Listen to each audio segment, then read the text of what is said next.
Hello and welcome back to our discussion of operational amplifiers. This is going to be the first circuit that we're going to look at that needs to be committed to memory, because it turns out in operational amplifier circuits and op-amp circuits there are two or three types of circuits that kind of appear over and over and over again, and if you know these basic circuits, then you can go a long ways to working lots of op-amp questions. And our first circuit that we're going to learn is the inverting amplifier circuit. And it looks like this. It is a voltage source we're going to call VI, and you notice that it is ultimately connected to the inverting terminal, and then the non-inverting terminal of the op-amp is connected to ground. Now from the output of the op-amp is a voltage V out. There is a feedback resistor that is connected back to the inverting terminal. So we have negative feedback. So this is the circuit, kind of the basic, most simple version of the inverting amplifier circuit. And what we're going to do in this analysis is we're going to figure out what V out is for the input of V in. All right, let's get started. So we know from that this is an op-amp, and because it's an op-amp, we know that the current that flows in its input terminals, the inverting and non-inverting terminal, there should be zero current flowing. Because it is an op-amp, it has a very large input resistance. There will be effectively no current that flows into the input terminals. And also an op-amp is designed where the output of the op-amp has a very, very big voltage gain on the V plus minus V minus voltage, the input voltage difference. So the output voltage here is a really, really big version of the input voltage difference. And so because of that, and the fact that we have negative feedback, the negative feedback coupled with that large gain at the output is going to tend to drive the two input terminals, the inverting and non-inverting terminals, to be basically the same voltage. Because if there is a difference on the input voltages, there will be a large voltage on the output, which will tend to drive those two together. So since we have negative feedback, we see that the input voltage difference should be very nearly zero, and that's because of the negative feedback and the large gain. So now we can get started. So we have what we need to know. We know that the voltage on the non-inverting terminal is obviously 0 volts. It's connected to ground. And since we have a 0 volt difference between the input terminals, I know that the voltage at the inverting terminal is also going to be 0 volts. The two input terminals are virtually shorted together because of the negative feedback. So now if we have 0 volts at this node, I know the voltage here is VI, therefore I expect a current to flow in this direction. There's a voltage across the RS resistor called VI, ground here, 0 volts there, VI there. Current will flow to the right, and the current that flows to the right is going to be VI over R sub S. So I know there will be a current flowing through that resistor. But when the current gets to this junction, the current flowing into the inverting terminal is obviously going to be very, very close to 0 because of the very large input resistance of the op-amp. So the current must turn the corner and go around this way. All of it has to go that direction because there's 0 current going into the input terminal on the op-amp. Well, since the current is flowing to the right, passive sign convention says that there's going to be a voltage drop across the RF resistor with the plus polarity marking on the left, the negative polarity marking on the right. Again, what was this current? Well, this current was VI over R sub S. And so if VI over R sub S is the current, then the voltage I get here is going to be VI over R sub S times R sub F, Ohm's law, passive sign convention. And that means we're ready to actually come up with the answer that we're looking for. And the output voltage is going to be found by, remember we got it's 0 volts here, and as you progress through the resistor, you'll see a voltage drop. So the voltage was 0.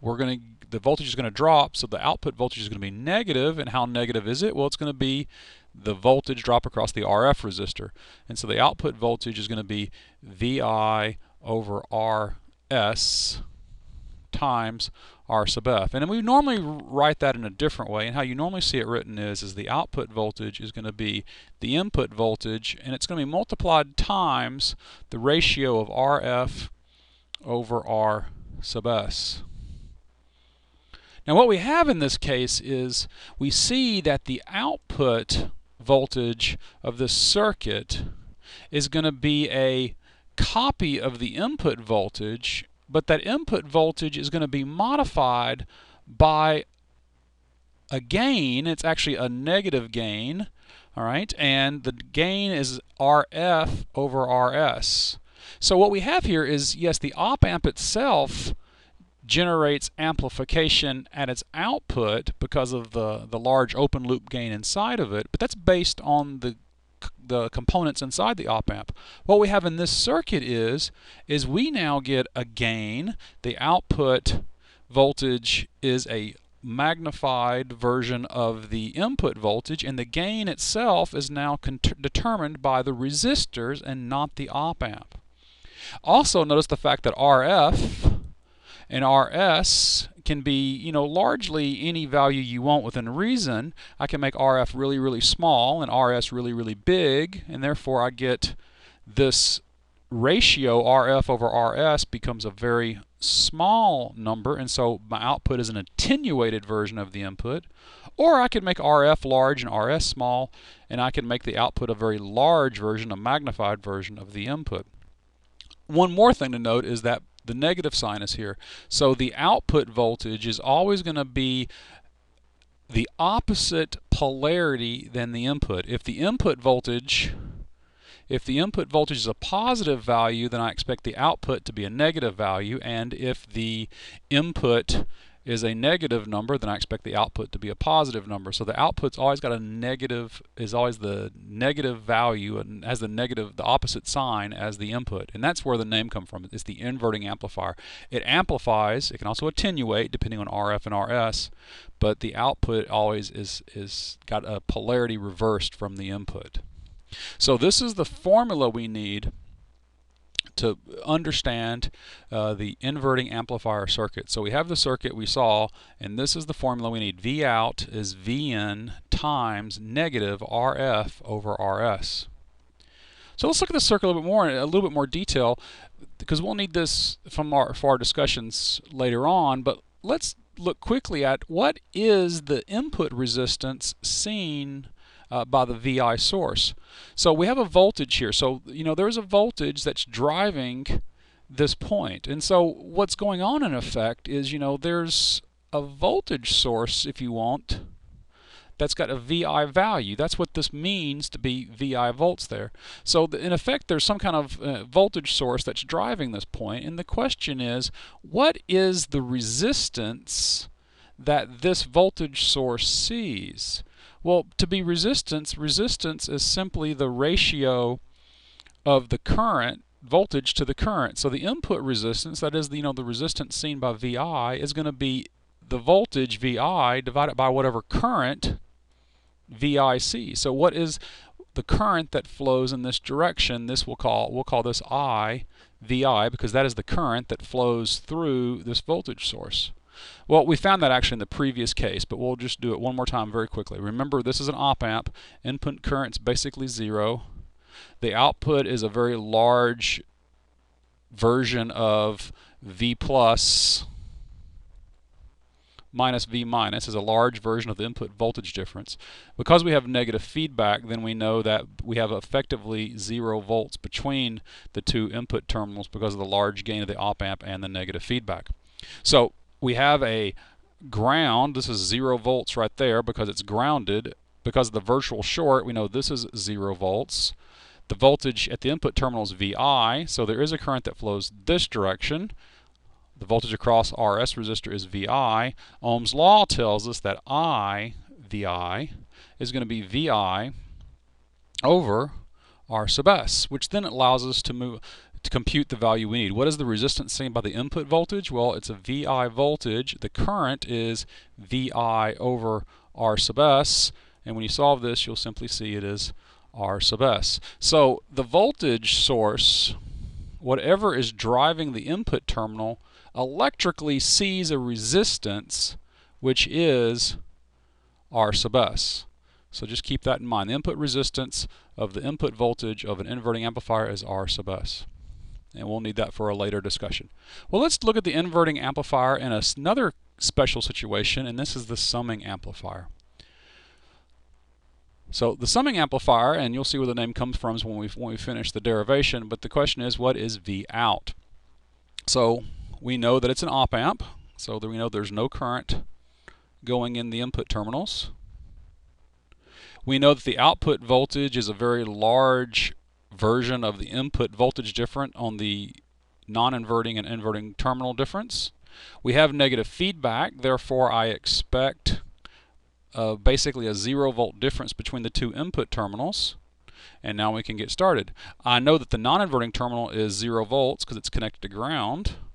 There is a virtual short between these 2 points, so I know I got 0 volts right there. And this really is what we need to break open the problem. At this point in the top left, we have a voltage of V1. This point over here is 0 volts because it's connected to the inverting terminal. Therefore, there will be a current that flows in this direction. It's going to be V1 over R1. Likewise, the voltage here is V2. There will be a current that flows this direction. That current is going to be V2 over R2. Likewise, the voltage here is V3. This voltage is 0 volts. The current that flows this direction will be V3 over R3. And you can repeat that. And then the voltage here is Vn, and the current flows this way. It's going to be Vn over Rn. KCL says that when all these currents arrive at this point, the current that flows to the right will be the sum of all of these currents. And I won't bother writing that down. And then when the current comes to this point right here at the inverting terminal, we know the current that goes into the op amp, the current that enters the op amp is 0 amps, so the current must turn and go around this way. And then the output voltage is going to, since the current flows from left to right, there'll be a drop. What is the drop? Well, we'll call this I total. We know that this is going to be I total times, in this case we'll call it R1. It's really, let's call it RF let's call this an RF resistor in order to keep it, distinguish it from this R1, and so it's going to be I total times RF. And we know that V out, we had a 0 volts there because of the virtual short. I know that V out is going to be negative RF times I total. But what is I total? Now's the time to write it out. V out is going to be negative RF times, and the I total is V1 over R1. And then we also have a V2 over R2 added to the V3 over R3 current, so forth. And then lastly, Vn over Rn. And then often when you see this written, you'll see it written this way. You'll see that the output voltage is negative V1 RF over R1 plus V2, minus V2 RF over R2 minus V3 RF over R3, and so forth. And what you see is the output is a weighted sum of the input voltages. The output will be the sum of the voltages, and each voltage is weighted by the ratio of RF over the corresponding input resistance. V1 is weighted by RF over R1. V2 is weighted by RF over R2. Now, since we have, it's an inverting amplifier at the base, we have the negative sign. We can do this one more way. We can analyze the same circuit in a slightly different way just to exercise our abilities. And we can look at this and we can say, well, this looks a lot like an inverting amplifier except for all the extra voltage sources that we have over here on the left-hand side. And that's true. And so what we can do is we can attempt to solve it by superposition. So in superposition it says the output I'm looking for looking for V out, I can find V out by looking at each source acting alone. So I'm going to look at the V1 source and kill the V2, the V3, and the Vn source. Okay, what do you mean by kill it? Well, when we kill a source, what we do is we effectively make it 0 voltage, and so this V2 is like the V2 voltage source becomes a 0 volt voltage source to ground. So this becomes a ground. And the V3 becomes a ground, and so forth, and they become ground. So back to the op-amp. We know that we have no current flowing in. We know the output is a large version of the input voltage difference. Now that we have negative feedback, we know that we can expect the two voltages there to be roughly the same, virtually shorted together. And we have 0 volts at this point. We have 0 volts here, so no current is going to flow through the R2 resistor because both ends of the resistor are grounded.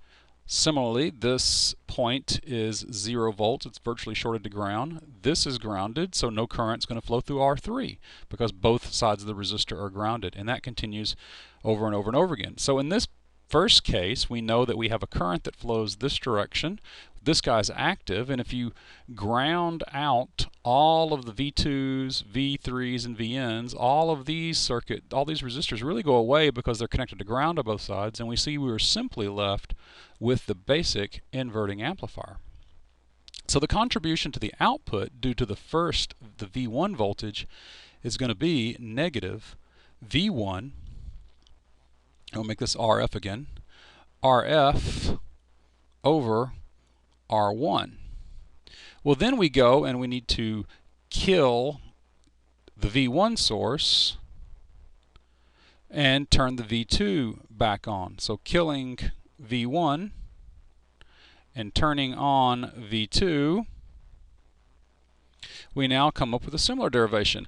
The first resistor is going to have no current flowing through it because each side of the resistor is grounded. Similarly, both sides of the R3 resistor are grounded. Both sides of the Rn resistor are grounded. So if you look at this version, this sub-circuit, this resistor, the R3, and all these resistors go away because they have no current contribution, and what we're left with is simply a circuit that looks just like the inverting amplifier, and we need to add that response. And so to this we're going to add this, which is going to be negative